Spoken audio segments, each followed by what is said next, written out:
Hello everyone, welcome to our channel. Today's session we are going to discuss about question tag. ಮತ್ತೊಮ್ಮೆ ಕರ್ನಾಟಕದ ಎಲ್ಲ ಸ್ಪರ್ಧಾರ್ಥಿಗಳಿಗೆ ಆತ್ಮೀಯವಾದ ಸ್ವಾಗತ. So ಇವತ್ತಿನ ಸೆಷನ್ ಕ್ವಶನ್ ಟ್ಯಾಗ್ ಬಗ್ಗೆ ಡಿಸ್ಕಷನ್ ಮಾಡ್ತಾ ಇದ್ದೀವಿ. ಸೊ ಹಾಗಾದ್ರೆ ಗೈಸ್ ಕ್ವಶನ್ ಟ್ಯಾಗ್ ಮೇಲೆ ನಾನು ಒಟ್ಟು 3 ಕ್ಲಾಸಸ್ ಅನ್ನು ಮಾಡ್ತಾ ಹೋಗ್ತೀನಿ. ಕ್ವಶನ್ ಟ್ಯಾಗ್ ಮೇಲೆ ಒಟ್ಟು 3 ಕ್ಲಾಸಸ್ ಅನ್ನು ಮಾಡ್ತಾ ಹೋಗ್ತೀನಿ. ಸೊ ಅದರಲ್ಲಿ ಹಾಗಾದ್ರೆ ಇದು ಕ್ಲಾಸ್ ನಂಬರ್ 1 ಇದು. ಸೊ ಅಂದ್ರೆ ಇದು ಕ್ಲಾಸ್ 1 ಇದು. ಸೊ ಅಂದ್ರೆ 100% ಕರ್ನಾಟಕದ ಯಾವುದೇ ಇಲಾಖೆಯಿಂದ ಕಾಲ್ಫರ್ ಆಗ್ತಕ್ಕಂಥ ಎಕ್ಸಾಮ್ಗಳಲ್ಲಿ 100% 1 ಮಾರ್ಕ್ಸ್ ಬರುತ್ತೆ ಅಂತ ನಾನು ಕನ್ಫರ್ಮ್ ಆಗಿ ಕೂಡ ಹೇಳ್ತೀನಿ. So don't miss 1 marks, 100% fix. So it is presented by Gopal sir. So ಹಾಗಾದ್ರೆ ಕ್ವಶನ್ ಟ್ಯಾಗ್ ಅನ್ನ ಸಾಲ್ವ್ ಮಾಡೋದಕ್ಕೋಸ್ಕರ ನಾನು ನಿಮ್ಗೆ 5 ರೂಲ್ಸ್ ಅನ್ನ ಹೇಳ್ತಾ ಇದ್ದೀನಿ. So these 5 golden rules make you perfect in question tag topic. So ಹಾಗಾದ್ರೆ ತಡ ಮಾಡೋದು ಬೇಡ, ಅತ್ಯಂತ ಸರಳವಾಗಿರ್ತಕ್ಕಂಥ ಈ ಸುಲಭ ಸಮಾಚಾರವನ್ನ ಡಿಸ್ಕಷನ್ ಮಾಡ್ತಾ ಹೋಗೋಣ. ಹಾಗಾದ್ರೆ ಇದೆಲ್ಲದಕ್ಕಿಂತ ಮುಂಚೆ ನಾವು ಕ್ವಶನ್ ಯಾವುದೇ ಇರಲಿ ಸೊಲ್ಯೂಷನ್ ಮಾಡ್ಬೇಕಾದ್ರೆ ಫಸ್ಟ್ ನಾವೇನ್ ಮಾಡ್ಬೇಕಪ್ಪ ಅಂತಂದ್ರೆ ಕ್ವಶನ್ ಟ್ಯಾಗ್ ಅಂದ್ರೆ ಏನಂತ ತಿಳ್ಕೊಳ್ತಾ ಹೋಗೋಣ ಗೈಸ್. ಸೊ ಹಾಗಾದ್ರೆ ಕ್ವಶನ್ ಟ್ಯಾಗ್ ಅಂತಂದ್ರೆ ನೋಡ್ರಿ, ಯಾವುದೇ ಒಂದು ಹೇಳಿಕೆನ ಹೇಳಿ ಅದನ್ನ ಕನ್ಫರ್ಮ್ ಇದೆಯಾ ಅಥವಾ ಇಲ್ವಾ ಅನ್ನೋದನ್ನ ಕನ್ಫರ್ಮ್ ಮಾಡ್ಕೊಳ್ಳೋದಕ್ಕೋಸ್ಕರ, ಸರಿ ಅಥವಾ ತಪ್ಪು ಅನ್ನೋದನ್ನ ಕನ್ಫರ್ಮ್ ಮಾಡ್ಕೊಳ್ಳೋದಕ್ಕೋಸ್ಕರ ಕ್ವಶನ್ ಟ್ಯಾಗ್ ಅನ್ನ ನಾವು ಯೂಸ್ ಮಾಡ್ತಾ ಹೋಗ್ತೀವಿ. ಹಂಗಾರೆ ಒಂದು ಸಣ್ಣ ಡೆಫಿನೇಷನ್ ಹೇಳ್ಬಿಡ್ತೀನಿ. ಈ ಕ್ವಶನ್ ಟ್ಯಾಗ್ ಅಂತಂದ್ರೆ it mean to confirm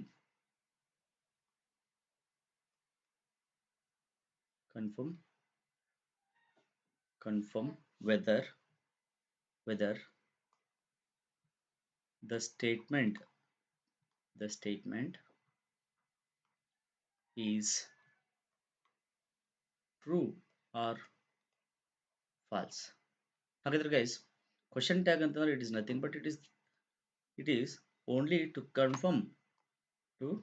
confirm whether our statement is true or false.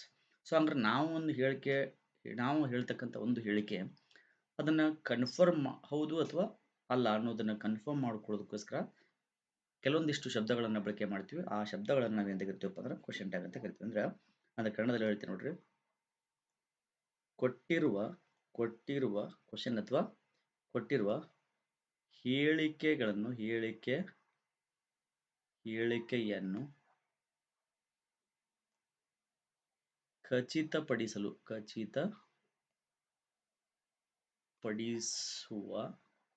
ಖಚಿತಪಡಿಸುವ ಕೆಲವು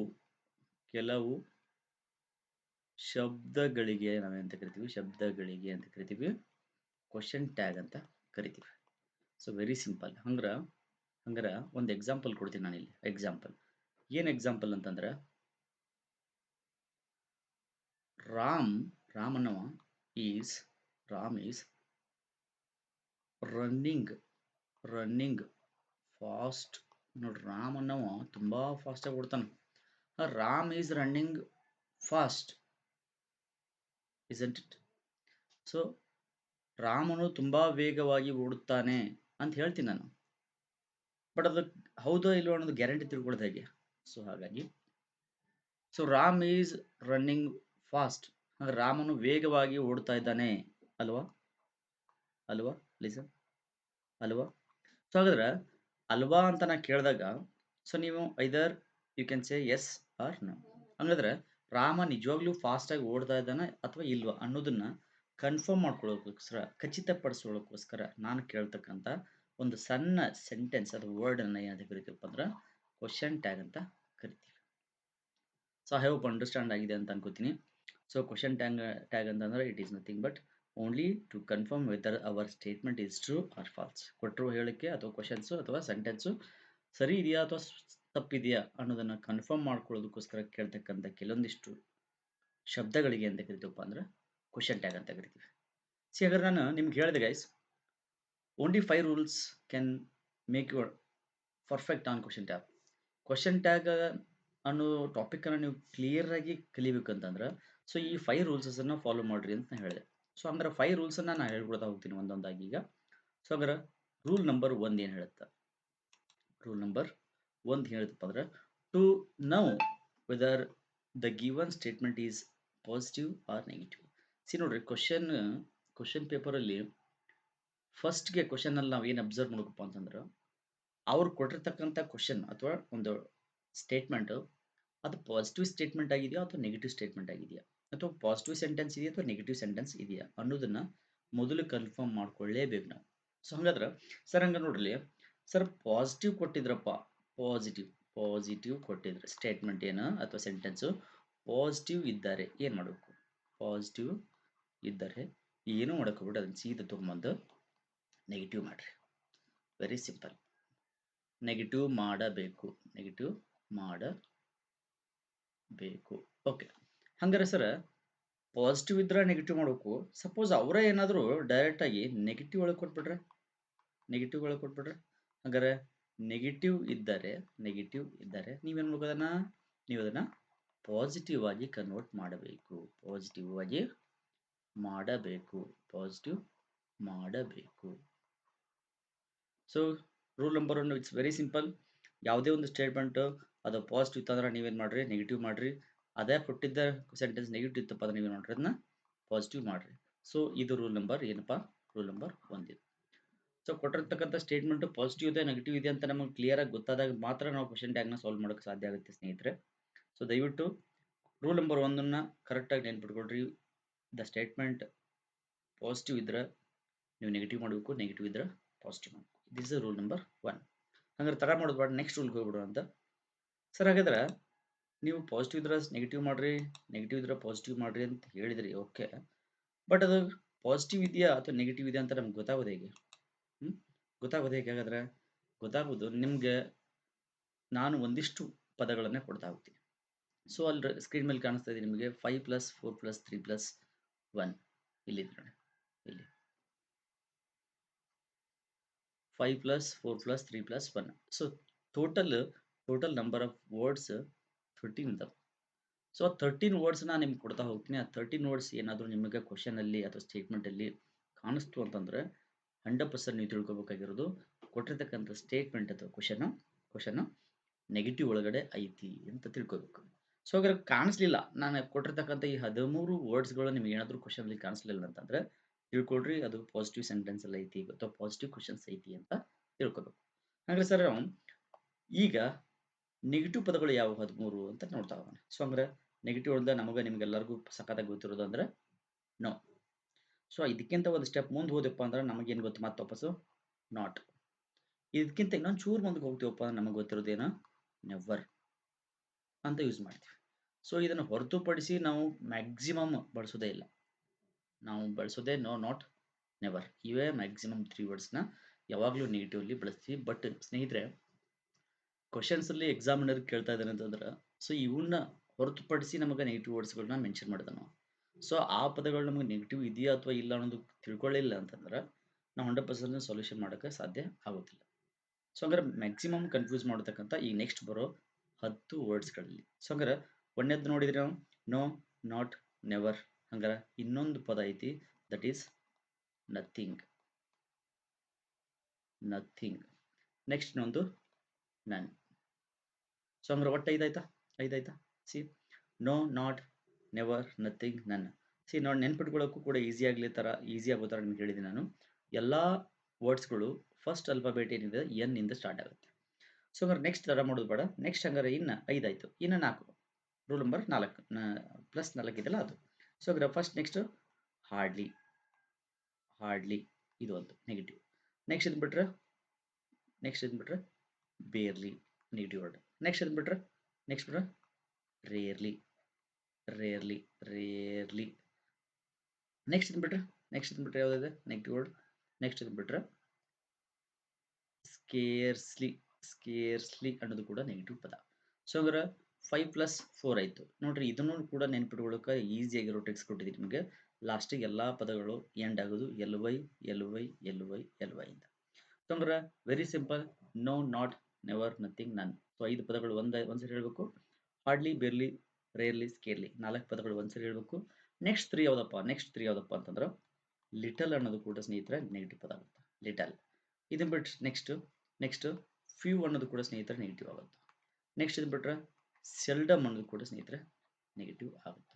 ಸೊ ಹಂಗಾರೆ ಲಿಟಲ್, ಫ್ಯೂ, ಸೆಲ್ಡಮ್ ನೆನ್ಪಿಟ್ಕೋಬೇಕು. ಈ ಲಿಟಲ್, ಫ್ಯೂ, ಸೆಲ್ಡಮ್ ಈ 3 ವರ್ಡ್ಸು ಕೂಡ ಏನಾಗ್ತಾವ ಅಂದ್ರೆ ನೆಗೆಟಿವ್ ವರ್ಡ್ಸ್ಗಳು ಆಗ್ತಾವೆ. ಹಂಗಾರೆ ಇನ್ನೊಂದು ಯಾವುದಿದೆ +1 ಅಂತಂದ್ರೆ ನೆನ್ಪಿಟ್ಕೋರಿ, ನಮ್ಮ ನಿಮ್ಮೆಲ್ಲರ ನೆಚ್ಚಿನ ಅಂಟ್. ಗೈಸ್ ಆಂಟಿ ಅಲ್ಲ ನೆನ್ಪಿಟ್ಕೋರಿ, ಆಂಟಿ ಅಲ್ಲ ಮತ್ತೆ ಆಂಟಿ ಅನ್ಕೊಂಡ್ಬಿಟ್ಟಿರಿ. ಸೊ ಅಂಟ್ ಅನ್ನೋ ವರ್ಡ್ ಅನ್ನ ನೆನ್ಪಿಟ್ಕೊಡ್ರಿ. ಈ ಅಂಟ್ ಅಂದ್ರೆ ಇದು ಕನ್ನಡ ವರ್ಡ್, ಬಟ್ ಇಂಗ್ಲೀಷಲ್ಲಿ ನಮ್ಗೆ ಉಚ್ಚಾರ ಆಗುತ್ತೆ ಅಂಟ್ ಅಂತ ಅಂದ್ಬಿಟ್ಟು ನಾನು ನೆಕ್ಸ್ಟ್ ಪೇಜಲ್ಲಿ ನಿಮ್ಗೆ ಅದ್ರ ಬಗ್ಗೆ ಎಕ್ಸ್ಪ್ಲೈನ್ ಮಾಡ್ತೀನಿ ಅಂತ. ಸೊ ಹಂಗಾರೆ ನೆನ್ಪಿಟ್ಕೋಬೇಕು ಸ್ನೇಹಿತರೆ. ಫಸ್ಟ್ ರೂಲ್ ನಾವೇನು ಕಲ್ತೀವಿ? ಫಸ್ಟ್ ರೂಲು ಪಾಸಿಟಿವ್ ಕೊಟ್ರೆ ನೆಗೆಟಿವ್ ಮಾಡಬೇಕು, ನೆಗೆಟಿವ್ ಕೊಟ್ರೆ ಪಾಸಿಟಿವ್ ಮಾಡಬೇಕು. ಇದು ರೂಲ್ ನಂಬರ್ ಫಸ್ಟ್. ಇದು ಹಂಗೆ ರೂಲ್ ನಂಬರ್ ಸೆಕೆಂಡ್ ಏನು ನೋಡಿದ್ವಿ ನಾವು? Negative words no, not, never, nothing, none. Next hardly, barely, scarcely, rarely. Next little, few. Next seldom. Next ನಮ್ಮ ನಿಮ್ಮೆಲ್ಲರ ನೆಚ್ಚಿನ ಅಂಟ್. ಸೊ ಇಷ್ಟು ಇವೆರಡನ್ನು ಕಲಿತ್ರೆ ನಿಮ್ಗೆ ಆಲ್ಮೋಸ್ಟ್ ನೀವು ನಿಯರ್ ಬೈ ಸೊಲ್ಯೂಷನ್ ಇದ್ದೀರಾ ಅಂತಲೇ ಅರ್ಥ. ಸೊ ಹಂಗಾರೆ ರೂಲ್ ನಂಬರ್ 1 ಆಯಿತು, ರೂಲ್ ನಂಬರ್ 2 ಆಯಿತು. ಹಾಗಾದ್ರೆ ಸ್ನೇಹಿತರೆ ನೆಕ್ಸ್ಟ್ ರೂಲ್ ಏನಪ್ಪ ಅಂತಂದ್ರೆ ನೀವು ತಿಳ್ಕೊಬೇಕಾದಲ್ಲಿ ಯಾವಾಗಲೂ ಕಡ್ಡಾಯವಾಗಿ ನೋಡ್ರಿ,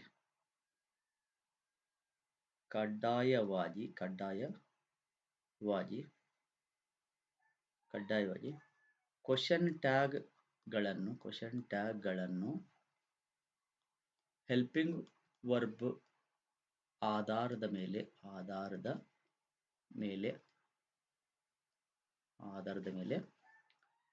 ಮಾಡಬೇಕು. ನೆನ್ಪಿಟ್ಕೊಳ್ತೇನೆ. ಹೆಲ್ಪಿಂಗ್ ವರ್ಬ್ನ ಕ್ವಶನ್ ಟ್ಯಾಗ್ನ ಯಾವಾಗಲೂ ಯಾವ ಆಧಾರದ ಮೇಲೆ ಮಾಡಬೇಕು? ನಾವು ಯಾವಾಗಲೂ ಹೆಲ್ಪಿಂಗ್ ವರ್ಬ್ಗಳ ಆಧಾರದ ಮೇಲೆ ಯಾವಾಗಲೂ ಕ್ವಶನ್ ಟ್ಯಾಗನ್ನು ಮಾಡ್ತಾ ಹೋಗ್ಬೇಕು. ಹಂಗಾರೆ ಆ ಹೆಲ್ಪಿಂಗ್ ವರ್ಬ್ಗಳು ಯಾವು ಸರ್? ಸ್ವಲ್ಪ ಅದ್ರ ಬಗ್ಗೆ ಡಿಸ್ಕಷನ್ ಮಾಡ್ತಾ ಹೋದ್ರೆ, ಸೊ ನಾನು ಈ ಹೆಲ್ಪಿಂಗ್ ವರ್ಬ್ಗಳನ್ನು 2 ಭಾಗ ಮಾಡಿದ್ದೀನಿ. ಒಂದು ಪಾಸಿಟಿವ್ ಹೆಲ್ಪಿಂಗ್ ವರ್ಬ್, ಇನ್ನೊಂದು ನೆಗೆಟಿವ್ ಹೆಲ್ಪಿಂಗ್ ವರ್ಬ್ ಅಂತ 2 ಭಾಗಗಳನ್ನ ಮಾಡ್ತಾ ಹೋಗಿದ್ದೀನಿ. ಸರ್ ಹಂಗಾರೆ ಪಾಸಿಟಿವ್ ಹೆಲ್ಪಿಂಗ್ ವರ್ಬ್ ಯಾವು, ನೆಗೆಟಿವ್ ಹೆಲ್ಪಿಂಗ್ ವರ್ಬ್ ಯಾವು ಅಂತ ನೋಡ್ತಾ ಹೋಗೋಣ. ಬರಿತಾ ಹೋಗ್ತೀನಿ ಗೈಸ್. ಇಲ್ಲಿ ಒಂದ್ ಸೈಡು ಪಾಸಿಟಿವ್ ಹೆಲ್ಪಿಂಗ್ ವರ್ಬ್ ಅದ, ಇನ್ನೊಂದು ಈ ಕಡೆ ನೆಗೆಟಿವ್ ಹೆಲ್ಪಿಂಗ್ ವರ್ಬ್ ಅದ. ಸೊ ಹಂಗಾರೆ ಒಂದೊಂದಾಗಿ ನೋಡ್ತಾ ಹೋಗೋಣ. ಸೊ ಪಾಸಿಟಿವ್ ಹೆಲ್ಪಿಂಗ್ ವರ್ಬ್ ಯಾವ್ದಪ್ಪ ಅಂತಂದ್ರೆ ನೋಡ್ರಿ, ಬಂದಿತ್ತು ಈಸ್ ಅನ್ನೋದು ಪಾಸಿಟಿವ್ ಹೆಲ್ಪಿಂಗ್ ವರ್ಬ್. ಈಸ್ ಆದ್ಮೇಲೆ ಯಾಮ್, ಆಮೇಲೆ ಆರ್, ಆಮೇಲೆ ವಾಸ್, ಆಮೇಲೆ ವರ್, ಆಮೇಲೆ ಹ್ಯಾವ್, ಆಮೇಲೆ ಹ್ಯಾಡ್, ಆಮೇಲೆ ಹ್ಯಾಸ್. ನೋಡ್ರಿ, ಇವುಗಳನ್ನೇ ವಾಪಸ್ ನಾವು ನೆಗೆಟಿವ್ ಮಾಡೋದು ಹೆಂಗೆ? Very simple. ನೆಗೆಟಿವ್ ಮಾಡೋದು ಕೂಡ ವೆರಿ ಸಿಂಪಲ್. ಸೊ ಇವುಗಳನ್ನ ನಾವು ನೆಗೆಟಿವ್ ಮಾಡೋದು ಹೆಂಗಪ್ಪ ಅಂದ್ರೆ ಇಲ್ಲೇ ಮಾಡಿ ತೋರಿಸ್ತೀನಿ ನಾನು. ಈಸ್ ಇದ್ದದ್ದು ಏನಾಗುತ್ತಪ್ಪ ಅಂದ್ರೆ, ಈಸ್ ಇದ್ದದ್ದು ಗೈಸ್ ಇಸಂಟ್ ಇಟ್ ಆಗುತ್ತೆ. ಇಸಂಟ್. ಯಾಮ್ ಇದ್ದದ್ದು ವೆರಿ ಇಂಪಾರ್ಟೆಂಟ್, ಆಮೇಲೆ ಹೇಳ್ತೇನೆ ಅಂತ. ಆರ್ ಇದ್ದದ್ದು ಏನಾಗುತ್ತೆ ಗೈಸ್? ಅರಂಟ್ ಆಗುತ್ತೆ. ವಾಸ್ ಇದ್ದದ್ದು ನೋಡ್ರಿ ವಜಂಟ್ ಆಗುತ್ತೆ. ನೆಕ್ಸ್ಟ್ ವರ್ ಇದ್ದದ್ದು ಗೈಸ್, 100% ಇದು ವರಂಟ್ ಆಗುತ್ತೆ. ನೆಕ್ಸ್ಟ್ ಹ್ಯಾವ್ ಇದ್ದದ್ದು ಹೆವೆಂಟ್ ಆಗುತ್ತೆ. ನೆಕ್ಸ್ಟ್ ಹ್ಯಾಡ್ ಇದ್ದದ್ದು ಏನಾಗುತ್ತೆ? ಹೆಡೆಂಟ್ ಆಗುತ್ತೆ. ನೆಕ್ಸ್ಟ್ ಹ್ಯಾಸ್ ಇದ್ದದ್ದು ಏನಾಗುತ್ತೆ? ಹ್ಯಾಸ್ 100% ಹೆಸೆಂಟ್ ಆಗುತ್ತೆ. ನೋಡ್ಲಿ, ನಾನು ಇದನ್ನ ಆಮೇಲೆ ಹೇಳ್ತೀನಿ ಅಂತಂದೆ. ಇದು ವೆರಿ ಇಂಪಾರ್ಟೆಂಟ್ ನೋಡ್ರಿ, ವೆರಿ ಇಂಪಾರ್ಟೆಂಟ್. ಹೆಂಗಪ್ಪ ಅಂತಂದ್ರೆ ಯಾಮ್ ಇದ್ದದ್ದು ಇದು ಎಮೆಂಟ್ ಆಗೋದಿಲ್ಲ. ತಪ್ಪು. ಇದು ಯಾಮ್ ಇದ್ದದ್ದು ಎಮೆಂಟ್ ಆಗೋದಿಲ್ಲ. ಹಂಗಾರೆ ಏನಾಗುತ್ತೆ ಸರ್? ಇಲ್ಲಿ ಬೆಳಿತೀನಿ ನೋಡ್ರಿ. ಹಂಗಾರೆ ಯಾಮು ಕೂಡ ಏನಾಗುತ್ತಪ್ಪ ಅಂದ್ರೆ ಗೈಸ್ ಅರಂಟನ ಆಗುತ್ತೆ. ಇದು ನೆನ್ಪಿಟ್ಕೋಬೇಕು. ಇದನ್ನ ತುಂಬಾ ಇಂಪಾರ್ಟೆಂಟ್. ಯಾಮ್ ಇದ್ದ ತಕ್ಷಣ ಎಮೆಂಟ್ ಅಂದ್ಬಿಟ್ರೆ ತಪ್ಪಾಗುತ್ತೆ.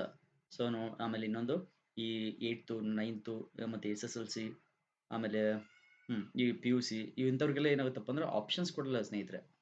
ಸೊ ಅಬ್ಸ್ಟೆನ್ಸ್ ಕೊಡಲ್ಲ, ನೀವು ನೇರವಾಗಿ ನೀವು ಉತ್ತರನೇ ಬರಬೇಕಾಗಿರ್ತದೆ. ಸೊ ಅಂಥ ಟೈಮಲ್ಲಿ ನೀವು ಆಮ್ ಇದ್ದ ಹೆಲ್ಪಿಂಗ್ ವರ್ಬ್ ಐತಿ ಹಂಗಾರೆ ಆಮೆಂಟ್ ಆಗುತ್ತಾ ಅಂತ ಬರ್ದಪ್ಪ ಅಂದ್ರೆ ಕ್ವಶನ್ ರಾಂಗ್ ಆಗುತ್ತೆ. ಸೊ ಹಂಗಾಗಿ ಆಮು ಮತ್ತು ಆರು ಎರಡು ರೆಂಟ್ ಆಗ್ತಾವು, ನೆನ್ಬಿಡ್ರಿ. ನೆಕ್ಸ್ಟ್ ಇವಲ್ದನ ಮತ್ತೆ ಹೆಲ್ಪಿಂಗ್ ವರ್ಬ್ ಯಾವುದು, ಇವಲ್ದನ ಮತ್ತೆ ಹೆಲ್ಪಿಂಗ್ ವರ್ಬ್ ಯಾವ ಅದಾವು ಅಂತ ನೋಡ್ತಾವು ನಾವು.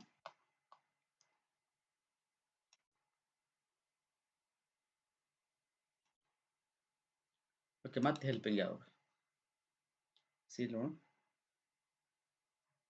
Do helping verb, does, did, can, would, will, would, shall, should. ಸ್ನೇಹಿತರೆ ಇಷ್ಟು ಕೂಡ ಹೆಲ್ಪಿಂಗ್ ವರ್ಬ್ಗಳೇ ಆಗ್ತಾವೆ. ಮತ್ತೆ ಇದನ್ನ ಬಿಟ್ಟರೆ ಯಾವ ಅದಾವ ಸರ್, ಅದಾವ 100% ಅದಾವ. ಇದು ಮೇ, ಆಮೇಲೆ ಮೈಟ್, ಆಮೇಲೆ ಮಸ್ಟ್. ಸೊ ಇವೆಲ್ಲ ಕೂಡ ಹೆಲ್ಪಿಂಗ್ ವರ್ಬ್ಗಳ ಆಗ್ತಾವೆ. ಹಾಗಾದ್ರೆ ಸರ್ ಈ ಹೆಲ್ಪಿಂಗ್ ವರ್ಬ್ಗಳನ್ನು ನೆಗೆಟಿವ್ ಮಾಡೋದು ಹೆಂಗೆ? ನೆಗೆಟಿವ್ ಮಾಡೋದು ಕೂಡ ವೆರಿ ಈಸಿ. ಸೊ ಇಲ್ಲೇ ಹೇಳ್ಬಿಡ್ತೀನಿ ಅಂದ್ರೆ, ಡೂ ಇದ್ದಿದ್ದು ಸ್ನೇಹಿತರೆಲ್ಲರೂ ಗೊತ್ತೈತಿ ನಿಮ್ಗೆ. ಡೂ ಇದ್ದಿದ್ದು ಏನಾಯ್ತಾ ಡೋಂಟ್ ಆಗುತ್ತೆ. ಡಸ್ ಇದ್ದಿದ್ದು ಡಸಂಟ್ ಆಗುತ್ತೆ. ನೆಕ್ಸ್ಟ್ ಡಿಡ್ ಇದ್ದಿದ್ದು ಡಿಡಂಟ್ ಆಗುತ್ತೆ ಸ್ನೇಹಿತರೆ. ನೆಕ್ಸ್ಟ್ ಕ್ಯಾನ್ ಇದ್ದಿದ್ದು ಕಾಂಟ್ ಆಗುತ್ತೆ. ಕುಡ್ ಇದ್ದಿದ್ದು ಕುಡಂಟ್ ಆಗುತ್ತೆ. ನೆಕ್ಸ್ಟ್ ವಿಲ್ ಇದ್ದಿದ್ದು ವೋಂಟ್ ಆಗುತ್ತೆ. ವುಡ್ ಇದ್ದಿದ್ದು ವುಡಂಟ್ ಆಗುತ್ತೆ. ನೆಕ್ಸ್ಟ್ ಶಾಲ್ ಇದ್ದಿದ್ದು ಶಾಂಟ್ ಆಗುತ್ತೆ. ನೆಕ್ಸ್ಟ್ ಶುಡ್ ಇದ್ದಿದ್ದು ಶುಡಂಟ್ ಆಗುತ್ತೆ. ನೆಕ್ಸ್ಟ್ ಹಾಗಾದ್ರೆ ಇಲ್ಲಿ ಮೇದಿದ್ದು ಏನಾಗುತ್ತೆ, ಇದು ವೆರಿ ಇಂಪಾರ್ಟೆಂಟ್, ಆಮೇಲೆ ಹೇಳ್ತೀನಿ. ನೆಕ್ಸ್ಟ್ ಮೈಟ್ ಏನಾಗುತ್ತಾ ಮೈಟಂಟ್. ಸೊ ಇಲ್ಲಿ ಬಿಡ್ತೀನಿ, ಕಾಣಿಸೋದಿಲ್ಲ ನಿಮ್ಗೆ. ಮೈಟ್ ಇದ್ದು ಮೈಟಂಟ್ ಆಗುತ್ತೆ. ನೆಕ್ಸ್ಟ್ ಮಸ್ಟ್ ಇದ್ದು ಮಸ್ಟಂಟ್ ಆಗುತ್ತೆ. ನೆಕ್ಸ್ಟ್ ನೋಡ್ರಿ ಸ್ನೇಹಿತರೆ, ಈ ಮೇ ಏನಾಗುತ್ತೆ ಅಂದ್ರೆ some time depend upon examiner ಹೆಂಗೆ ಕೊಡ್ತಾನೋ ಆಪ್ಷನ್ ಅನ್ನೋದ್ರ ಮೇಲೆ ಡಿಪೆಂಡ್ ಆಗಿರ್ತದೆ. ಮೇ ಇದ್ದದ್ದು ಸಮ್ ಏನಾಗುತ್ತೆ ಅಂದ್ರೆ ಸಮ್ ಬುಕ್ಸ್ಗಳಲ್ಲಿ ಮೇ ನಾಟ್ ಆಗುತ್ತೆ ಅಂತ ಕೊಟ್ಟಾರ. ಇನ್ನು ಸಮ್ ಬುಕ್ಸ್ಗಳಲ್ಲಿ ಏನಂತ ಕೊಟ್ರಪ್ಪ ಅಂತಂದ್ರೆ ಮೆಂಟ್ ಅಂತ ಕೊಡ್ತಾರೆ. ಸೊ ಮೆಂಟು ಮತ್ತು ಮೇ ನಾಟ್. ಆಲ್ಮೋಸ್ಟ್ ಮ್ಯಾಕ್ಸಿಮಮ್ ನಾನು ನೋಡೋದು ಮೇ ನಾಟ್ ಅನ್ನೋದು. ನಿಮ್ಗೆಲ್ಲೂ ಆಪ್ಷನ್ಸ್ ಇಲ್ಲ ಅಂತಂದ್ರೆ ನೀವು ಇದನ್ನ ಮೇ ನಾಟ್ ಅಂತಾನೆ ಬರೀರಿ, ಯಾಕಂದ್ರೆ ಮೆಂಟ್ ಅನ್ನೋದು ಕೂಡ ಇಲ್ಲ. ಸೊ ಹಾಗಾಗಿ ಕೆಲವೊಂದು ಬುಕ್ಸ್ಗಳಲ್ಲಿ ನಾನು ನೋಡಿದ್ದೀನಿ ಮೆಂಟ್ ಅಂತ ಕೊಟ್ಟಿದ್ದಾರೆ. ಸೊ ಆಮ್ ಇದ್ದದ್ದು ನೀವು ನೆನ್ಪಿಡ್ಕೋಬಹುದು 2 ಥಿಂಗ್ಸ್ ಓನ್ಲಿ. ಸೊ ಆಮ್ ಇದ್ದದ್ದು ಎಮೆಂಟ್ ಆಗೋದಿಲ್ಲ, ಅರೆಂಟ್ ಆಗ್ತದೆ. ನೋಡಿ, ಮೇ ಇದ್ದದ್ದು ಮೇ ನಾಟ್ ಆಗ್ತದೆ ಸಮ್ ಟೈಮ್. ಸೊ ಕೆಲವೊಂದು ಒಂದೇ ಯಾವುದೋ ಬುಕ್ದಲ್ಲಿ ನೋಡಿದೆ ಮೆಂಟ್ ಆಗುತ್ತೆ ಅಂತ ಕೊಟ್ಟಿದ್ದಾರೆ. ಸೊ ನೀವು ಇನ್ನೊಂದು ವೆರಿ ನಿಮ್ಗೆ ಒಂದು ನನ್ನ ಕ್ಲಾಸ್ ಕೇಳೋದ್ರಿಂದ ನಿಮ್ಗೆ ಯಾವ ಬೆನಿಫಿಟ್ ಆಗುತ್ತೆ ಅಂತಂದ್ರೆ, ಅಫ್ಕೋರ್ಸ್ ಗ್ರಾಮರು ತುಂಬ ಜನ ಯೂಟ್ಯೂಬ್ ಕ್ಲಾಸಸಲ್ಲಿ ಮಾಡ್ತಾ ಹೋಗ್ತಾರೆ. ಬಟ್ ನನ್ನ ಕಡೆಯಿಂದ ನಾನು ಏನು ಹೇಳ್ತಾ ಇದ್ದೀನಿ ಅಂತಂದರೆ, ನಾನು ಒಂದು ಮಲ್ಟಿಪಲ್ ಬುಕ್ಸ್ನ ರೆಫರ್ ಮಾಡಿ ಕಾಂಪಿಟೇಟಿವ್ ಎಕ್ಸಾಮ್ಸ್ಗೆ ಮತ್ತು ಎಲ್ಲ ತರಗತಿಯವರೆಗೂ ಕೂಡ ಹೆಲ್ಪ್ಫುಲ್ ಆಗಲಿ ಅನ್ನೋ ಕಾರಣಕ್ಕೋಸ್ಕರ ಮಲ್ಟಿಪಲ್ ಬುಕ್ಸ್ನ ರೆಫರ್ ಮಾಡಿ ಅದರಿಂದ ಸೋರ್ಸ್ನ ಕಲೆಕ್ಟ್ ಮಾಡ್ಕೊಂಡು ನಿಮ್ಗೆ ಹೇಳ್ತಾ ಇದ್ದೀನಿ ಸ್ನೇಹಿತರೆ. ಸೊ ಆಲ್ಮೋಸ್ಟ್ ನಿಮಗೆ ಇದನ್ನು ಒಂದು ಕ್ಲಾಸ್ ಕೇಳೋದ್ರಿಂದ ನೀವು ಆಲ್ಮೋಸ್ಟ್ ಒಂದು 3-4 ಬುಕ್ಸ್ನ ನೀವು ರೆಫರ್ ಮಾಡುವಷ್ಟು ನಿಮ್ಗೆ ಹೆಲ್ಪ್ಫುಲ್ ಆಗುತ್ತೆ ಸ್ನೇಹಿತರೆ. ಸೊ ಹಾಗಾದ್ರೆ ತಡ ಮಾಡೋದು ಬೇಡ. ರೂಲ್ ನಂಬರ್ ನಾವು ನೋಡಿದ್ವಿ, ಫಸ್ಟು ಪಾಸಿಟಿವ್ ಇದ್ರೆ ನೆಗೆಟಿವ್ ಮಾಡಬೇಕು, ನೆಗೆಟಿವ್ ಇದ್ರೆ ಪಾಸಿಟಿವ್ ಮಾಡಬೇಕು. ಹಾಗೆ ರೂಲ್ ನಂಬರ್ 2 ನೋಡ್ತಾ ಇದ್ವಿ, ಕೆಲವೊಂದಿಷ್ಟು ನೆಗೆಟಿವ್ ವರ್ಡ್ಸ್ನ 13 ನೆಗೆಟಿವ್ ವರ್ಡ್ಸ್ನ ಹೇಳಿದೆ. ರೂಲ್ ನಂಬರ್ 3 ನೋಡಿದ್ವಿ ನಾವು, ಯಾವ ಹೆಲ್ಪಿಂಗ್ ವರ್ಬ್ ಕೊಟ್ಟಿದ್ದಾರೆ. ಹಂಗಾರೆ ಎಲ್ಲ ಕ್ವಶನ್ಸ್ ಟ್ಯಾಗನ್ನು ನಾವು ಹೆಲ್ಪಿಂಗ್ ವರ್ಬ್ಗಳ ಆಧಾರದ ಮೇಲೆ ಮಾಡ್ತಾ ಹೋಗ್ತೀವಿ. ಹಂಗಾರೆ ಹೆಲ್ಪಿಂಗ್ ವರ್ಬ್ ಯಾವ್ಯಾವುದವು, ಅವನ್ನ ನೆಗೆಟಿವ್ ಹೆಲ್ಪಿಂಗ್ ವರ್ಬ್ಗಳು ಏನಾಗಿ ಕನ್ವರ್ಟ್ ಆಗ್ತಾವೆ ಅನ್ನೋದನ್ನ ನೋಡ್ತಾ ಇದ್ದೀವಿ. ಈಗ ಹಾಗಾದ್ರೆ ನೆಕ್ಸ್ಟ್ ರೂಲ್ ನಂಬರ್ 4. ನಿಮ್ಮನ್ನ 100% ನಿಮ್ಗೆ ಏನಾದರೂ ಕನ್ಫ್ಯೂಷನ್ ಮಾಡಿಸ್ಬೇಕು ಅಂತಂದ್ರೆ ಇದು ಒಂದೇ. ಸೊ ಇಲ್ಲಿ ನಿಮ್ಗೆಲ್ಲರಿಗೂ ಗೊತ್ತಿರೋದೇ ಇದೆಲ್ಲ.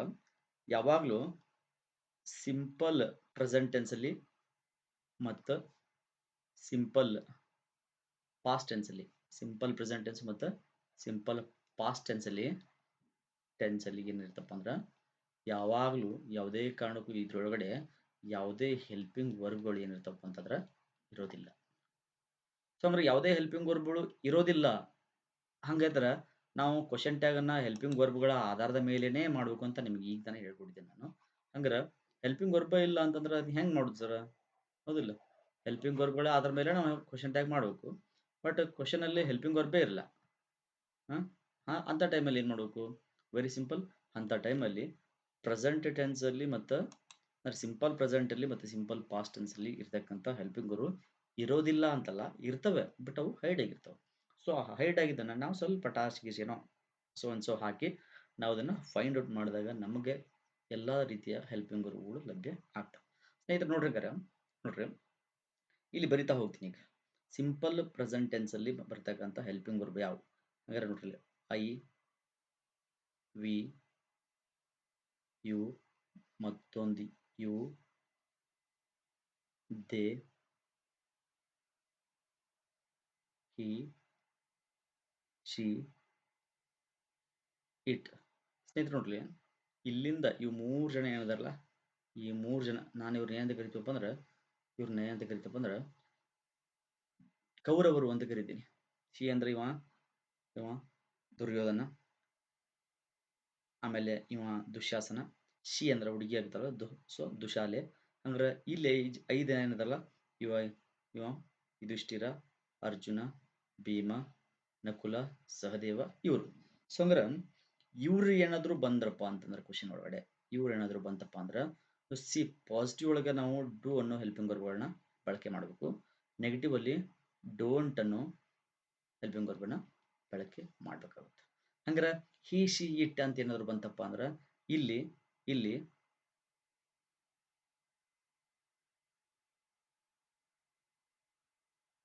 ಡಸ್ ಅನ್ನೋದು ಹೆಲ್ಪಿಂಗ್ ವರ್ಬ್ ಆಗುತ್ತೆ. ಆಮೇಲೆ ನೆಗೆಟಿವ್ ಮಾಡ್ಬೇಕಾದ್ರೆ ಏನಾಗುತ್ತೆ? ಡಸಂಟ್ ಆಗುತ್ತೆ. ಸೊ ಹಂಗಾರೆ ನೆನ್ಪಿಟ್ಕೋರಿ, ಸಿಂಪಲ್ ಪ್ರೆಸೆಂಟ್ ಟೆನ್ಸ್ ಸೆಂಟೆನ್ಸ್ ಅಲ್ಲಿ ನಾವು ಯಾವಾಗ್ಲೂ ಏನ್ ನೋಡ್ಬೇಕು?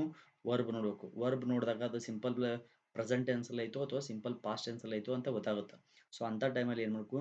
ಐ, ವಿ, ಯು, ದೇ, ಈ 5 ಜನ ಏನಾದ್ರು ಇದ್ದಪ್ಪ ಕ್ವಶನ್ ಅಲ್ಲಿ ಇತ್ತಪ್ಪ ಅಂತಂದ್ರೆ, ಈ 5 ಪ್ರೊನೌನ್ಗಳಿದ್ದು ಅಂತಂದ್ರೆ ಅಲ್ಲಿ ನಾವೇನ್ ಬಳಸಬೇಕು? ಪಾಸಿಟಿವ್ ಇದ್ದಾಗ ಡೂ ಬಳಸಬೇಕು, ನೆಗೆಟಿವ್ ಮಾಡ್ಬೇಕಂದ್ರೆ ಡೋಂಟ್ ಬಳಸಬೇಕು. ಅದೇ ರೀತಿಯಾಗಿ ಹಿ, ಶಿ, ಇಟ್ ಈ 3 ಜನಕ್ಕೂ ಪಾಸಿಟಿವ್ ಮಾಡ್ಬೇಕಂದ್ರೆ ಡಸ್ ಬಳಸಬೇಕು, ನೆಗೆಟಿವ್ ಮಾಡ್ಬೇಕಂದ್ರೆ ಡಸಂಟ್ ಬಳಸಬೇಕು. ಸೊ ಅದೇ ರೀತಿಯಾಗಿ ಮತ್ತೆ ವಾಪಸ್ ಸಿಂಪಲ್ ಪಾಸ್ಟ್ ಟೆನ್ಸ್ ಅಲ್ಲೂ ಕೂಡ ಕೆಲವೊಂದಿಷ್ಟು ಹೆಲ್ಪಿಂಗ್ ವರ್ಬ್ಗಳು ಬರ್ತದ. ಸೊ ನೋಡ್ರಿ, ಇಲ್ಲೂ ಕೂಡ ಐ, ವಿ, ಯು, ಮತ್ತೊಂದು ಯು, ದೇ 5 ಜನ ಆದ್ರೆ, ನೆಕ್ಸ್ಟ್ ಹಿ, ಶಿ, ಇಟ್ ಇವ್ರು 3 ಜನ ಆದ್ರು. ಸೊ ಅಂದ್ರೆ ಒಟ್ಟಾರೆಯಾಗಿ ಇವ್ಗೆಲ್ಲರಿಗೂ ಭೇದ ಭಾವನೆ ಇಲ್ಲ. ಎಲ್ಲರೂ ಇವ್ರು ಯಾರು ಇವರೆಲ್ಲರಿಗೂ ಏನ್ ಬಳಸ್ಬೇಕಪ್ಪ ಅಂತಂದ್ರೆ ಇವರೆಲ್ಲ ಅಣ್ತಂಬ್ರ, ಚಿಕ್ಕ ದೊಡ್ಡಪ್ಪನ ಮಕ್ಕಳು. ಸೊ ಹಂಗಾಗಿ ಇಲ್ಲಿ ಯಾವಾಗ್ಲೂ ಏನ್ ಬಳಸ್ಬೇಕು ಅಂದ್ರೆ ಡಿಡ್ ಅನ್ನೋದನ್ನ ಪಾಸಿಟಿವ್ ಹೆಲ್ಪಿಂಗ್ ವರ್ಬ್ ಬಳಸಬೇಕು. ಡಿಡಂಟ್ ಅನ್ನೋದನ್ನ ನೆಗೆಟಿವ್ ಹೆಲ್ಪಿಂಗ್ ವರ್ಬ್ ಅಲ್ಲಿ ಬಳಸಬೇಕು. ಸೊ ಗೈಸ್, ಇಲ್ಲಿಗೆ ನಿಮ್ಗೆ ಕೊಟ್ಟಿರ್ತಕ್ಕಂಥ 4 ರೂಲ್ಸ್ಗಳು ಕಂಪ್ಲೀಟೆಡ್. ಇನ್ನು ಲಾಸ್ಟ್ ಒಂದೇ ಒಂದು ರೂಲ್ ಐತಿ. ಸಿಂಪಲ್ ಪ್ರೆಸೆಂಟ್ ಟೆನ್ಸ್ ಮತ್ತೆ ಸಿಂಪಲ್ ಪಾಸ್ಟ್ ಟೆನ್ಸ್ ಇದ್ದಾಗ ಯಾವ ತರ ಹೆಲ್ಪಿಂಗ್ ವರ್ಬ್ಗಳು ಹೈಡ್ ಆಗಿರ್ತಾವ ಅವನ್ನ ಹುಡುಕಿ ಪಾಸಿಟಿವ್ ಇದ್ರೆ ಡೂ, ನೆಗೆಟಿವ್ ಇದ್ರೆ ಡಸ್, ಡೋಂಟ್. ಅದೇ ಹಿ ಶಿ ಇಟ್ ಅಲ್ಲಿ ಪಾಸಿಟಿವ್ ಇದ್ರೆ ಡಸ್, ನೆಗೆಟಿವ್ ಇದ್ರೆ ಡಸಂಟ್. ಮತ್ತೆ ಸಿಂಪಲ್ ಪಾಸ್ಟ್ ವರ್ಬ್ ಏನಾದ್ರು ವಿ2 ಇತ್ತಪ್ಪ ಅಂತಂದ್ರೆ ಸೊ ಅಲ್ಲಿ ಸಿಂಪಲ್ ಪಾಸ್ಟ್ ಟೆನ್ಸ್ ಅಲ್ಲಿ ಐತಿ ಅಂತ ಅರ್ಥ. ಸೊ ಅವಾಗ ಐ, ವಿ ಎಲ್ಲ ಪ್ರತಿಯೊಂದು ಪ್ರೊನೌನ್ಗೂ ಕೂಡ ನಾವು ಪಾಸಿಟಿವ್ ಅಲ್ಲಿ ಡಿಡ್ ಯೂಸ್ ಮಾಡ್ತೀವಿ, ನೆಗೆಟಿವ್ ಅಲ್ಲಿ ಡಿಡಂಟ್ ಅಂತ ಯೂಸ್ ಮಾಡ್ತೀವಿ. ಹಾಗಾದ್ರೆ ತಡ ಮಾಡೋದು ಬೇಡ, ನೆಕ್ಸ್ಟ್ ರೂಲ್ಗೆ ಹೋಗ್ಬಿಡೋಣ ಅಂತ. So very simple. Next rule ಏನಪ್ಪಾ ಅಂತಂದ್ರೆ, ನೆಕ್ಸ್ಟ್ ರೂಲ್ ನೋಡಿ, ಇದರಲ್ಲಿ ಸಿಕ್ಕಾಪಟ್ಟೆ ಕನ್ಫ್ಯೂಷನ್ ಮಾಡ್ತಾರೆ ನಿಮಗೆ. ಸೊ ಗೊತ್ತೇ ಆಗಲ್ಲ, ಅಯ್ಯಪ್ಪ ಈ ಥರದ್ದು ಎಲ್ಲಿ ಕ್ವಶನ್ ಟ್ಯಾಗ್ ಕೇಳಿದೆ. ನಿಮ್ಗೆ ಯಾವುದೇ ಯೂಟ್ಯೂಬ್ ಚಾನಲಲ್ಲೂ ಕೂಡ ನಿಮಗೆ ಇದನ್ನ ಹೇಳ್ಕೊಟ್ಟಿರೋದಿಲ್ಲ. ಅಬ್ಸರ್ವ್ ಮಾಡಿ, ನೀವು ಬೇರೆ ಚಾನಲ್ನ ಸರ್ಚ್ ಮಾಡಿ, ನೀವೆಲ್ಲ ನೋಡ್ತಿರ್ತೀರ ಆಲ್ಮೋಸ್ಟ್. ಬಟ್ ಆದ್ರೂ ನಿಮಗೆ ಹೇಳ್ತೀನಿ. For example, someone, anyone, no one, everybody, nobody. ಆಮೇಲೆ someone, ಇವಿಷ್ಟು ಪದಗಳು ಏನಾದ್ರು ಬಂತಪ್ಪ ಅಂತಂದ್ರೆ ಇಲ್ಲಿ ನಾವು ಯಾವ್ದು ಯೂಸ್ ಮಾಡ್ಕೋ ನೋಡಿ. ಇಟ್ಟು, ಆಮೇಲೆ they, he, she, it, we ಯಾವುದು ಬರೋದಿಲ್ಲ. ಸೊ ಇಲ್ಲಿ ಏನು ಬಳಸ್ಬೇಕಪ್ಪ ಅಂದ್ರೆ ದೇ ಅನ್ನೋ ಪ್ರಣವನನ್ನು ಬಳಸಬೇಕಾಗುತ್ತೆ. ದೇ ಅನ್ನೋ ಪ್ರಣವನನ್ನು ಬಳಸಬೇಕಾಗುತ್ತೆ ಸ್ನೇಹಿತರೆ. ಸೊ ಇಷ್ಟು ರೂಲ್ಗಳನ್ನು ನೀವು ಏನಾದರೂ ಕಲ್ತಿದ್ದಾತಪ್ಪ ಅಂತಂದ್ರೆ 100% ನಿಮ್ಗೆ ಕ್ವಶನ್ ಟ್ಯಾಗ್ ತುಂಬ ಅಂದ್ರೆ ತುಂಬ ಈಸಿ ಆಗ್ತಾ ಹೋಗುತ್ತೆ. ಆಮೇಲೆ ಇನ್ನೊಂದು ದಿಸ್ ಅನ್ನೋದು ಕೂಡ, ಆಮೇಲೆ ವಾಪಸ್ಸು ದೀಸ್, ಇಲ್ಲೂ ಕೂಡ ನೀವು ಹೆಲ್ಪಿಂಗ್ ವರ್ಬ್ ಏನು ಬಳಸ್ಬೇಕಪ್ಪ ಅಂದ್ರೆ ದೇ ಅನ್ನೋ ಒಂದು ಪ್ರಣವನನ್ನು ಬಳಕೆ ಮಾಡಬೇಕಾಗುತ್ತೆ. ಸೊ ಇವುಗಳನ್ನ ಆಲ್ಮೋಸ್ಟ್ ನಿಮ್ಗೆ ಯಾರೂ ಹೇಳ್ಕೊಟ್ಟಿರೋದಿಲ್ಲ ಗೈಸ್. ಸೊ ಎಕ್ಸಾಮ್ಗೆ ನಾನು ಮಾಡ್ತಕ್ಕಂಥ ಕ್ವಶನ್ ಟ್ಯಾಗ್ ಮೇಲೆ ಟಾಪಿಕ್ ಓನ್ಲಿ 3 ಕ್ಲಾಸಸ್ ನಾನು ಮಾಡ್ತಾ ಹೋಗ್ತೀನಿ. ಇದು ರೂಲ್ಗಳ ತಿಳ್ಕೊಂಡ್ವಿ. ಫಸ್ಟ್ ಕ್ಲಾಸಲ್ಲಿ ಏನು ಮಾಡಿದ್ವಿ ನಾವು, ಜಸ್ಟ್ ರೂಲ್ನ ತಿಳ್ಕೊಂಡಿದ್ವಿ. ಒನ್ ಸೆಕೆಂಡ್ ರಿಪೀಟ್ ಮಾಡ್ಬಿಡ್ತೀನಿ, ಲೇಟ್ ಆಗುತ್ತೆ. ಕ್ವಶನ್ ಟ್ಯಾಗ್ ಅಂದರೆ ಏನೂ ಅಲ್ಲ, ಇದು ಒಂದು ಸ್ಟೇಟ್ಮೆಂಟನ್ನು ಕನ್ಫರ್ಮ್ ಮಾಡ್ಕೊಳ್ಳೋದಕ್ಕೆ ಸರಿನಾ ಅಥವಾ ಸುಳ್ಳು ಅನ್ನೋದು ಸ್ಟೇಟ್ಮೆಂಟನ್ನು ಕನ್ಫರ್ಮ್ ಮಾಡ್ಕೊಳ್ಳೋದಕ್ಕೋಸ್ಕರ ಕೆಲವೊಂದಿಷ್ಟು ಶಬ್ದಗಳನ್ನ ಬಳಕೆ ಮಾಡ್ತೀವಿ. ಅಂಥ ಶಬ್ದಗಳನ್ನ ಏನಂತ ಕರಿತೀವಿ ಅಂದ್ರೆ ಕ್ವಶನ್ ಟ್ಯಾಗ್ ಅಂತ ಕರಿತೀವಿ. ನೆಕ್ಸ್ಟ್ ಹಂಗಾದ್ರೆ ನೆಕ್ಸ್ಟ್ ಏನಪ್ಪ ಅಂತಂದ್ರೆ whether the statement positive or negative. So question ಏನಾದರೂ ಅಥವಾ ಕೊಟ್ಟಿರ್ತಕ್ಕಂಥ ಸ್ಟೇಟ್ಮೆಂಟು ಪಾಸಿಟಿವ್ ಇದೆ ನೆಗೆಟಿವ್ ಇದೆ ಅಂತ ನೋಡ್ಕೋಬೇಕು. ಪಾಸಿಟಿವ್ ಇದ್ರೆ ನೆಗೆಟಿವ್ ಮಾಡಬೇಕು, ನೆಗೆಟಿವ್ ಇದ್ರೆ ಪಾಸಿಟಿವ್ ಮಾಡಬೇಕು. ಇದು ರೂಲ್ ನಂಬರ್ 1 ಐತೆ. ನೆಕ್ಸ್ಟ್ ಹಂಗಾರೆ rule number 2, to know the negative words. Negative ವರ್ಡ್ಸ್ನ ಕೊಟ್ಟಿರ್ತಕ್ಕಂಥ 13 ಪದಗಳು: no, not, never, nothing, hardly, barely, scarcely, rarely, little, few, seldom, ಲಾಸ್ಟ್ಗೆ ಅಂಟಿ ಅಲ್ಲ ಅಂಟ್. ಸೊ ಇಷ್ಟು ರೂಲ್ ನಂಬರ್ ನೆಗೆಟಿವ್ ವರ್ಡ್ಸ್ನ ತಿಳ್ಕೊಂಡಿರ್ಬೇಕು. ಅದ್ರ ಜೊತೆಗೆ ಮತ್ತೆ ವಾಪಸ್ಸು ನಿಮಗೆ ಹೆಲ್ಪಿಂಗ್ ವರ್ಬ್ಗಳನ್ನ ಕೊಟ್ಟಿದ್ದೀನಿ. ಈ ಹೆಲ್ಪಿಂಗ್ ವರ್ಬ್ಗಳು ಯಾವ್ಯಾವ ಪಾಸಿಟಿವ್ ಆಗ್ತಾವೆ, ಯಾವ್ಯಾವ ನೆಗೆಟಿವ್ ಆಗುತ್ತವೆ, ಅವೆಲ್ಲನೂ ನಾವು ಡಿಸ್ಕಷನ್ ಮಾಡಿದ್ದೀವಿ. ಅದ್ರ ಜೊತೆಗೆ ರೂಲ್ ನಂಬರ್ 5 ಅಲ್ಲಿ ನಾವು ಏನು ಹೇಳಿದ್ವಿ, ಸಮನ್ನು, ನೋವನ್ನು, ಎವ್ರಿಬಡಿ, ಸಂಬಡಿ, ನನ್ನು ಕೂಡ ಒಂದಾಗುತ್ತೆ ಬರ್ಕೊಳ್ಳೋದನ್ನು, ನನ್ನು, ಆಮೇಲೆ ದಿಸ್ಸು, ದೋಸು, ಇವೆಲ್ಲದಕ್ಕೂ ನಾವು ಪ್ರಣವನವನ್ನು ದೇ ಅನ್ನೋ ಪ್ರಣವನನ್ನು ಬಳಸಬೇಕಾಗುತ್ತೆ ಸ್ನೇಹಿತರೆ. ನೆಕ್ಸ್ಟ್ ಇದು 5 ರೂಲ್ಸ್ಗಳನ್ನ ಈ ಕ್ಲಾಸಲ್ಲಿ ನೋಡ್ತಾ ಹೋಗಿದ್ವಿ. ನೆಕ್ಸ್ಟ್ ಕ್ಲಾಸಸ್ಸಲ್ಲಿ ಬೇಸ್ಡ್ ಆನ್ ಪಾಸಿಟಿವ್ ಸೆಂಟೆನ್ಸಲ್ಲಿ ಯಾವ ಥರ ಕ್ವಶನ್ಸ್ ರೈಸ್ ಆಗ್ತಾವೆ, ಸೊ ಅವ್ನು ಯಾವ ಥರ ಸೊಲ್ಯೂಷನ್ ಮಾಡಬೇಕು, ಮತ್ತು ವಾಪಸ್ಸು ಅದರಲ್ಲಿ ನೋಡಿ ಪಾಸಿಟಿವ್ ಸ್ಟೇಟ್ಮೆಂಟಲ್ಲಿ ಬರ್ತಕ್ಕಂಥ 20 ಕ್ವಶನ್ಸ್ಗಳನ್ನ ತಗೊಂಡ್ಬಂದಿದ್ದೀನಿ. ಸೊ ಅವನ್ನೆಲ್ಲನೂ ನೆಕ್ಸ್ಟ್ ಕ್ಲಾಸಲ್ಲಿ ಡಿಸ್ಕಷನ್ ಮಾಡ್ತಾ ಹೋಗೋಣ. ಮತ್ತು ವಾಪಸ್ಸು ನೆಗೆಟಿವ್ ಸ್ಟೇಟ್ಮೆಂಟ್ ಏನಾದರೂ ಕೇಳಿದ್ರಪ್ಪ ಅಂದ್ರೆ ನಾನು ನಿಮಗೆ ಕೊಟ್ಟಿರ್ತಕ್ಕಂಥ 13 ನೆಗೆಟಿವ್ ವರ್ಡ್ಸ್ನ ಇಟ್ಕೊಂಡು ನಾನು 13 ಕ್ವಶನ್ಸ್ನ ರೆಡಿ ಮಾಡಿದ್ದೀನಿ. ಸೊ 13 ಕ್ವಶನ್ಸನ್ನು ಸಾಲ್ವ್ ಮಾಡಿದ್ರಪ್ಪ ಅಂದ್ರೆ 100% ನಿಮಗೆ ನೆಗೆಟಿವ್ ಯಾವ ವರ್ಡ್ಸ್ಗಳು ನೆಗೆಟಿವ್ ಆಗ್ತಾವೆ ಅನ್ನೋದು ಕೂಡ ಈಸಿಯಾಗಿ ತಿಳಿತದೆ. ಮತ್ತು ಸಿಂಪಲ್ ಪ್ರೆಸೆಂಟ್ ಟೆನ್ಸ್ ಮೇಲೆ ಯಾವ ಥರ ನಿಮಗೆ ಕ್ವಶನ್ಸ್ ರೈಸ್ ಆಗ್ತಾವೆ, ಅದನ್ನು ಯಾವ ಥರ ಸೊಲ್ಯೂಷನ್ ಮಾಡಬೇಕು ಅಂತ ಅದ್ರ ಮೇಲೆ ಒಂದು 8 ಕ್ವಶನ್ಸ್ನ ಕಲೆಕ್ಟ್ ಮಾಡಿದ್ದೀನಿ. ಮತ್ತು ಸಿಂಪಲ್ ಪಾಸ್ಟಲ್ಲಿ ಯಾವ ಥರ ಕ್ವಶನ್ಸ್ ಬರ್ತಾವೆ ಅದ್ರ ಮೇಲೆ ಒಂದು 10 ಕ್ವಶನ್ಸ್ ಕಲೆಕ್ಟ್ ಮಾಡಿದ್ದೀನಿ. ಇವೆಲ್ಲನೂ ನೆಕ್ಸ್ಟ್ 2 ಕ್ಲಾಸಲ್ಲಿ ಡಿಸ್ಕಷನ್ ಮಾಡ್ತಾ ಹೋಗೋಣ. ಅದೇ ರೀತಿಯಾಗಿ ವಿಲ್ ಯು ಯಾವಾಗ ಬಳಸಬೇಕು, ಒಂದು ಸ್ಟೇಟ್ಮೆಂಟ್ ಬಂದರೆ ಅದು ಯಾವಾಗಲೂ ಅದಕ್ಕೆ ವಿಲ್ ಯುನೇ ಬರುತ್ತೆ, ಬೇರೆ ಏನೋ ಬರಲ್ಲ. ಅದು ಯಾವುದು ಕೂಡ ಹೆಲ್ಪಿಂಗ್ ವರ್ಬ್ ಇಲ್ಲದೆ ಇರಲಿ ಅಲ್ಲಿ ವಿಲ್ ಯುನೇ ಬರ್ತೈತಿ. ಕೆಲವೊಂದು ಕಡೆ ಶೆಲ್ ಬಿ ಬರ್ತದೆ. ಸೊ ಅಂಥ ಜಾಗಗಳು ಯಾವುವು ಅಂತ ನಿಮ್ಗೆ ಹೇಳ್ತಾ ಹೋಗ್ತೀನಿ. ಸೊ ಇಷ್ಟು ನಿಮಗೆ ಹೆಲ್ಪ್ಫುಲ್ ಆಗಿದೆ ಅಂತ ಭಾವಿಸ್ತೀನಿ. ಸೊ ಇಷ್ಟೆಲ್ಲ ಈ ಕ್ವಶನ್ಸ್ ಆಗಿರ್ಬೋದು, ವಿಲ್ ಯು ಯಾವಾಗ ಬಳಸಬೇಕು, ಶೆಲ್ ಯು ಯಾವಾಗ ಬಳಸಬೇಕು, ಆಮೇಲೆ ಯಾವ ಥರ ಸೊಲ್ಯೂಷನ್ ಮಾಡಬೇಕು, ಸಿಂಪಲ್ ಪ್ರೆಸೆಂಟ್ ಟೆನ್ಸ್ ಇದ್ರೆ ಹೆಂಗೆ ಮಾಡಬೇಕು, ಸಿಂಪಲ್ ಪಾಸ್ಟ್ ಟೆನ್ಸ್ ಇದ್ರೆ ಹೇಗೆ ಮಾಡಬೇಕು, ನೆಗೆಟಿವ್ ಇದ್ರೆ ಹೇಗೆ ಮಾಡಬೇಕು, ಪಾಸಿಟಿವ್ ಇದ್ರೆ ಹೇಗೆ ಮಾಡಬೇಕು, ಇವೆಲ್ಲದರ ಮಾಹಿತಿ ನಿಮಗೆ ಏನಾದರೂ ಬೇಕಪ್ಪ ಅಂತಂದ್ರೆ ಇದು ನನ್ನ ಚಾನಲ್, ಇದನ್ನು ಸಬ್ಸ್ಕ್ರೈಬ್ ಮಾಡಿ. ಸಬ್ಸ್ಕ್ರೈಬ್ ಮಾಡೋದ್ರಿಂದ ನಾನು ಮಾಡ್ತಕ್ಕಂಥ ವಿಡಿಯೋಗಳು ಮೊದಲು ನಿಮಗೆ ಶೋ ಆಗ್ತದೆ, ನೋಟಿಫಿಕೇಶನ್ ಬರುತ್ತೆ. ಸೊ ನನ್ನ ಕ್ಲಾಸ್ ಇಷ್ಟ ಆದರೆ ಒಂದು ತಮ್ಮ ಕೊಡ್ರಿ. ನಿಮಗೆ ಏನೇ ಡೌಟ್ಸ್ ಇದ್ರೂ ಕೂಡ ಕಮೆಂಟ್ ಸೆಕ್ಷನಲ್ಲಿ ಕಮೆಂಟ್ ಮಾಡಿರಿ. ನಾನು 100% ಪ್ರತಿಯೊಂದು ಕಮೆಂಟ್ಗೂ ಕೂಡ ನಾನು ರೆಸ್ಪಾನ್ಸ್ ಮಾಡ್ತೇನೆ. ಸೊ ಹಾಗಾದರೆ ಇದು ಫಸ್ಟ್ ಕ್ಲಾಸು. ನನ್ನಿಂದ ಏನಾದರೂ ಕೆಲವೊಂದಿಷ್ಟು ಹ್ಯಾಂಡ್ ರೈಟಿಂಗ್ ಸರಿಯಾಗಿ ಬರೆಯೋಕ್ಕಾಗ್ತಿಲ್ಲ, ಆಮೇಲೆ ಬರೀ ಆಫ್ಲೈನ್ ಕ್ಲಾಸ್ ಮಾಡಿದ್ದೀನಿ ಇಷ್ಟು ವರ್ಷನೂ, ಬಟ್ ಇದು ಫಸ್ಟ್ ಟೈಮ್ ನಾನು ಆನ್ಲೈನ್ ಕ್ಲಾಸ್ನ ತೊಗೊಂಡಿರೋದು. ಸೊ ಸಮ್ ಮಿಸ್ಟೇಕ್ಸ್ ಏನಾದರೂ ಆಗಿದ್ರೆ ಪ್ಲೀಸ್ ಇಗ್ನೋರ್ ದಿಸ್. ಸೊ ಹಾಗಾದರೆ ನೆಕ್ಸ್ಟ್ ಕ್ಲಾಸಲ್ಲಿ ಸಿಗ್ತಾ ಹೋಗೋಣ. ಥ್ಯಾಂಕ್ ಯು, ನಮಸ್ತೆ, ಬಾಯ್ ಬಾಯ್.